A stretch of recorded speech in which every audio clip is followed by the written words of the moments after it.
Good morning. Today's monologue, maps.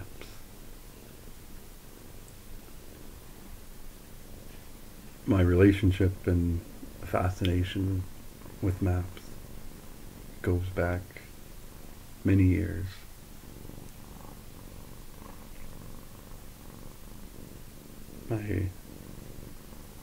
My first memory has been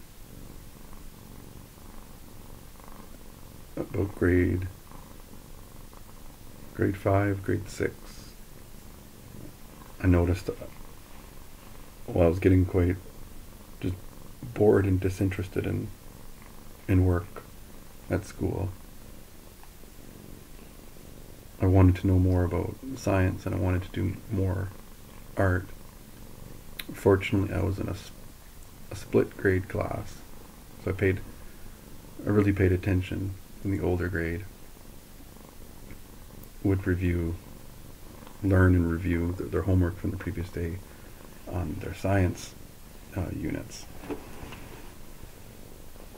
What I enjoyed doing was drawing some cartoons, but before that, I liked drawing Canada, their coastlines. I liked drawing the Union Jack because it's neat. A flag is a simplification of a map. It says these people or these ideas come from this part of the world. It comes from this map. So there's that relationship. And at such a young age, now before that, my family would travel every year and take a road trip in the autumn. So I knew about maps from an even younger age. When I was in school though, that grade 5, grade 6 time, which would make me, I think, 10, 11, 12, kind of that range. As an adult, I can speak to my understanding of what was happening 30 years ago or so. And it was just, I was captivated by just how much information could be contained on a piece of paper. Right? Entire coastlines, entire countries, rivers, islands, a tremendous amount of information, useful information and knowledge on just one piece of paper. And how many words would be required to describe in similar accuracy and detail that one picture? It would be basically impossible, right? Just to each the gentleness, the flowing, the sharpness at times, and then the long flow. How do you even describe how far down Alaska stretches on our west coast? It just looks so bizarre, right? With the Queen Charlotte Islands there, the Haida Islands, and Haida Gwaii, and then you have Yukon's western border.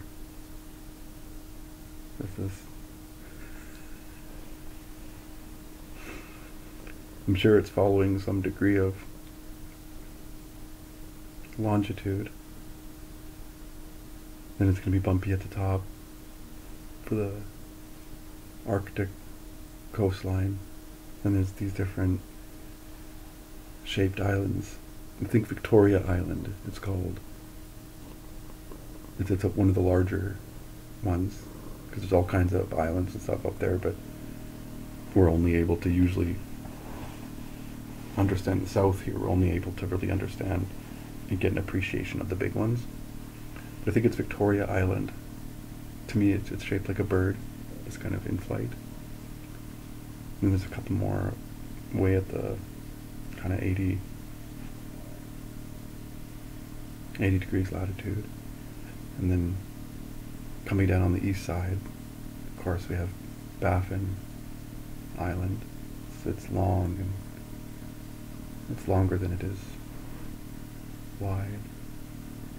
And on its west coast, it's fairly straight, but it still has a little bit of a gentle arc to it, concaving to the east. On its east coast, these deeper inlets and fjords. And then we have Hudson Bay, this almost complete circle of ocean water, but within Canada, that's kind of cradled by the Arctic Quebec, the northern portion of Quebec, the Inuit in Quebec as well there, and it arcs down. And then you're getting into Ontario, and you have another, what I would describe as the duck beak, because Hudson Bay and James Bay combined looks like a goose. So that's James Bay, and then there's some rivers coming off of that, even from Quebec. Big rivers like the East Main River and some other ones.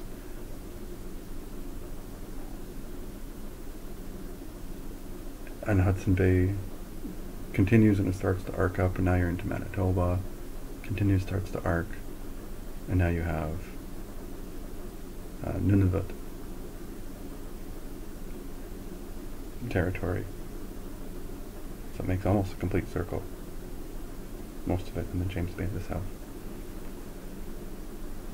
But returning to Quebec here,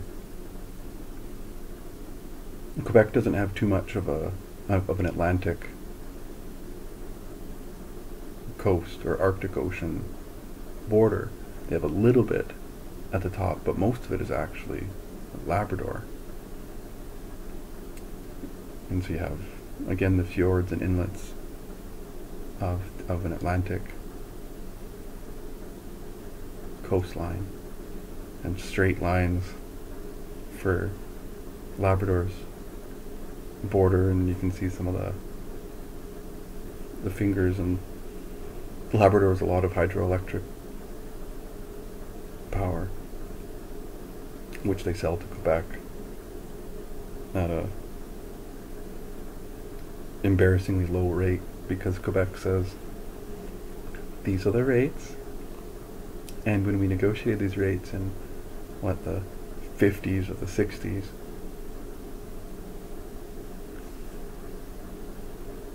they didn't include inflation. So Quebec's been stealing from Labrador for many years. That's politics, not cartography. But you can see these water bodies, these lakes in Labrador, and that's some of the background of it. And it's not a horizontal line, but it would follow most likely an arc of latitude. And it's a bit of a straight line south and over. Labrador's land border is interesting. But off of Labrador and our furthest, our easternmost island and province is Newfoundland. And Newfoundland is a unique shape as well. Her western border is fairly straight, north to, not north to south, but up and down when you look at it on a map, depending on the projection anyways. And then it kind of arcs to the, bulges out, convex arc out to the northeast into the ocean. And then on her southern border is again fairly horizontal, fairly straight. And it's neat, and you can see kind of these different peninsulas and things.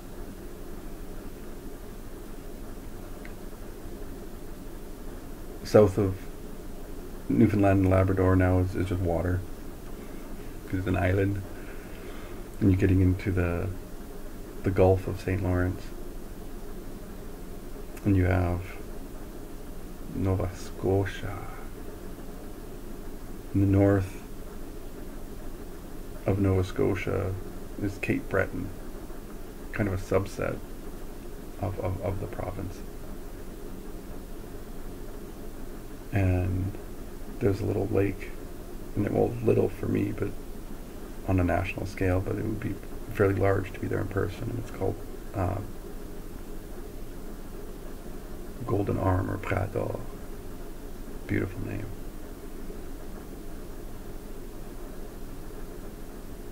And how does Cape Breton look?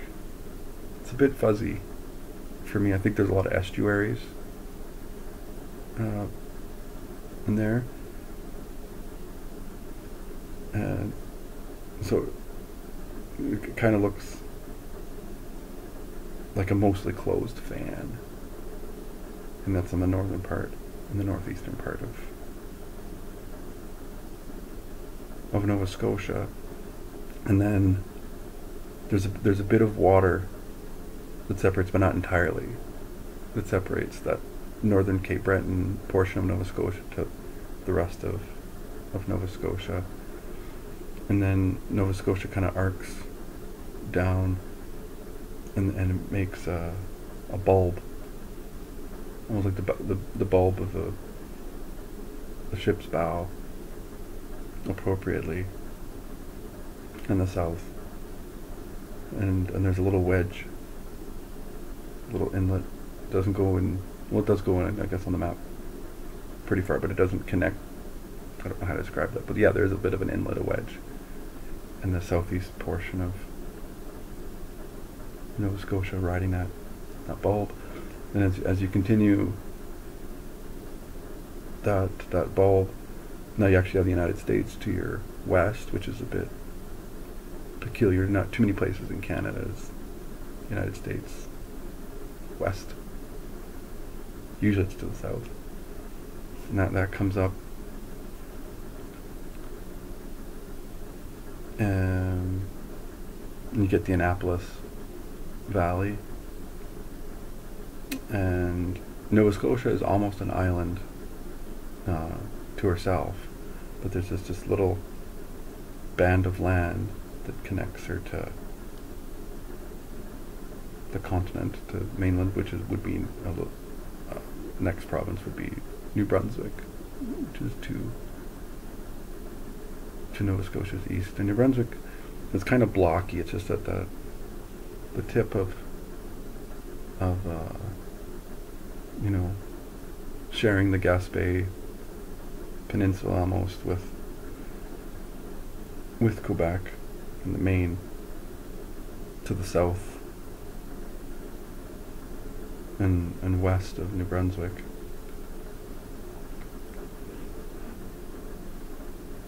And then you have the proper Gaspé Peninsula.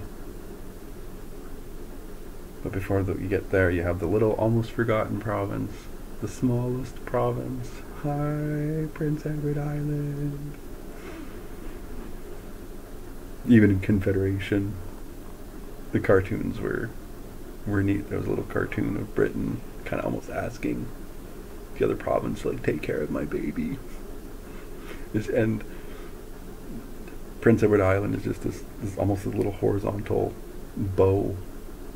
Like, think of a bow tie, but then cut in half horizontally. Almost, yeah, or just think of a bow tie.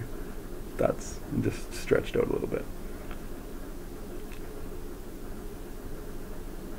That's Prince Edward Island. It's maybe 200,000 people. It's just cute and tiny. The Confederation Bridge. I haven't seen it on a map, as it should be drawn as just the faintest, gentlest of lines, because this darling island is now connected to the mainland continent of the Confederation Bridge. Highly controversial project at the time. Probably still is. But that connects to the mainland by New Brunswick. Back to the Gaspé. So you have the Gaspé, kind of this bulbous peninsula, bulbing and arcing to the northeast, and so eventually it's almost completely horizontal. And you arc down southwest, and Canada, or United States rather, is to the east, which is again bizarre. And you're coming down the St. Lawrence, just this trim bit of land, 50 kilometers or 100 as a reference. It's thick, but not too thick. A piece of land. And what's happening on the map is it's a St. Lawrence River, so it's a vast river. But as you head down, and it narrows and narrows because you go further up river.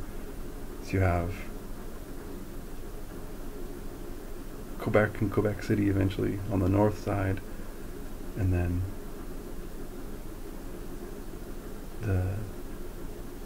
these river communities from centuries ago on the south side. Not too many villages and communities on the north. And you're coming down and it tapers. Eventually you get, it narrows and it turns back into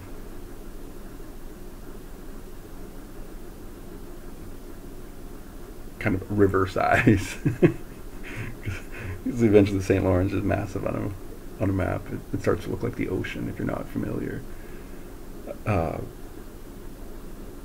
But as you get further upstream, it's like, okay, that's proper river size. And there's a little island, kind of a teardrop shape. And dans la belle Provence, la ville du Montréal, Mount Royal. It's a city basically just on an island. You continue upriver, and the coastline, by the way, of Quebec on the St. Lawrence, it's generally smooth on the map, which is neat. And now the border cuts through the Great Lakes. Ontario, Erie.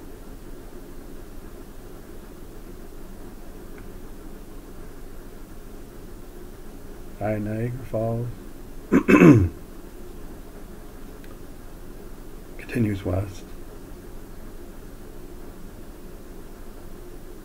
Up through Lake Huron, dividing Windsor to the east on Canada and Detroit to the west. Just a little strip connecting Huron to Erie is the Detroit River. And Canada got none of Lake Michigan. So our border continues up, it arcs through the middle of Lake Huron rather. We got all of Lake Nipigon, so our concession, and then basically straight west through Lake Superior. Continues west, and there's a little notch carved out. That's Lake of the Woods. And then 49th parallel, all the way straight west until you hit Vancouver Island. We got all of Vancouver Island. And Vancouver Island, again, it's elongated. So it's like 2 teardrops.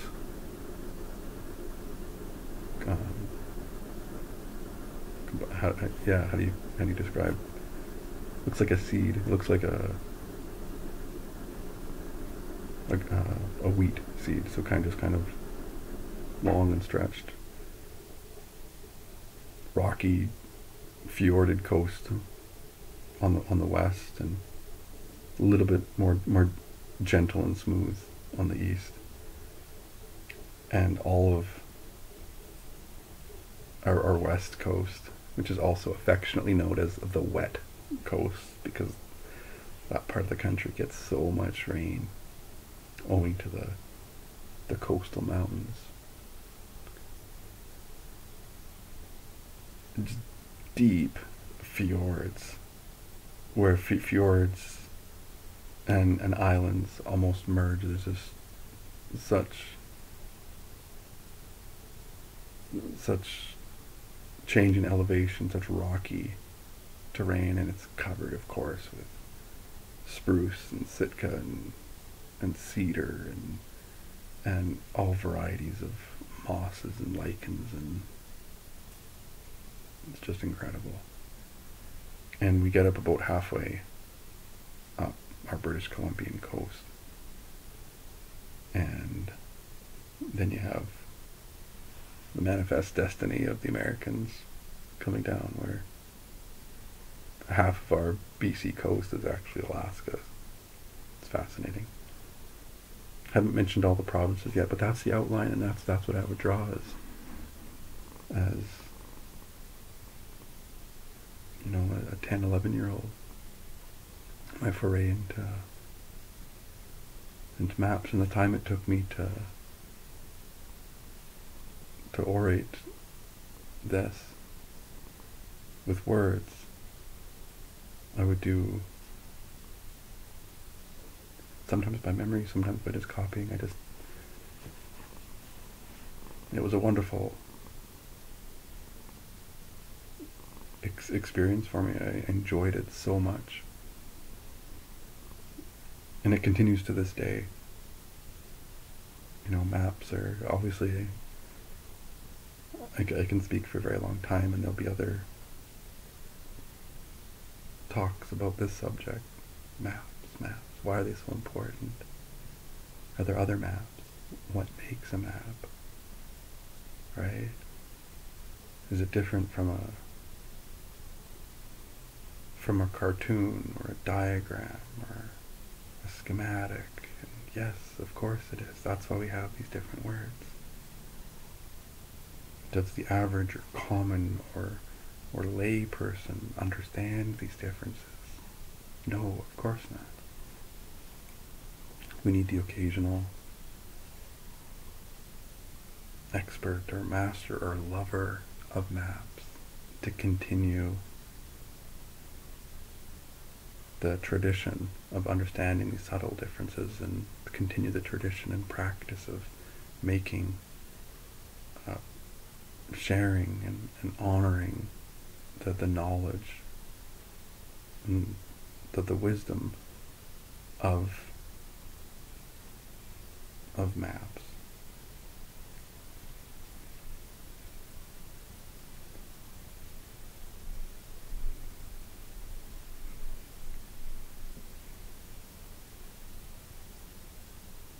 That's all. That's enough for now. À la prochaine. Until next time.